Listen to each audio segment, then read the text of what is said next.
కూడా గెలిచి రావటం అండ్ అందులో విన్నింగ్ ఫినిష్ చేసి వచ్చాను. సో చాలా హ్యాపీగా ఉంది.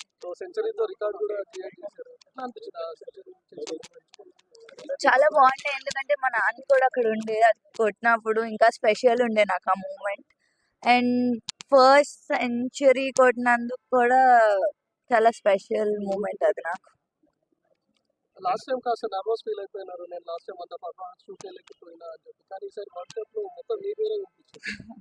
సో లాస్ట్ టైం అంత ఆపర్చునిటీస్ రాలేదు, వచ్చినప్పుడు కూడా ఆడాను కానీ లాస్ట్ 3 runs ఉన్నప్పుడు అవుట్ అయ్యాను ఫైనల్స్ లో.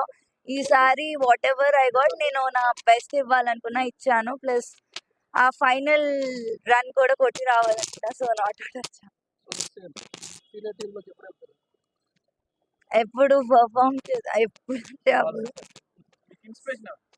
మితాలీది ఆఫ్ కోర్స్, బికాజ్ ఆమెను చూస్తూ పెరిగాము. సో యా, ఎప్పుడు ఆమె ఉంటుంది.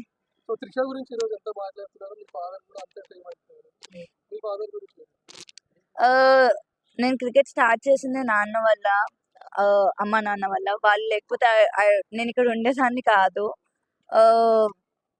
ఆయన చూపించిన డెడికేషన్ కానీ, ఆయన చూపించిన ఏదన్నా ఆయన వల్లే ఇక్కడ ఉన్నాను. సో ఆల్ క్రెడిట్స్ వాళ్ళిద్దరికే వెళ్తాయి. అమ్మ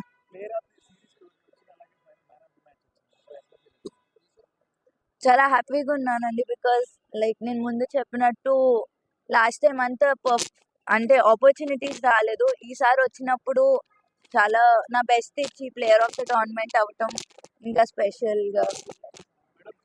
ఐ మీన్ అమ్మాయిలు కూడా స్పోర్ట్ ని ఒక కెరియర్ లాగా చూస్ చేసుకోవచ్చు, జస్ట్ నాట్ స్పోర్ట్ అన్నట్టు. ఇందులో కూడా మంచి కెరియర్ ఉంది, అమ్మాయిని పంపొచ్చు.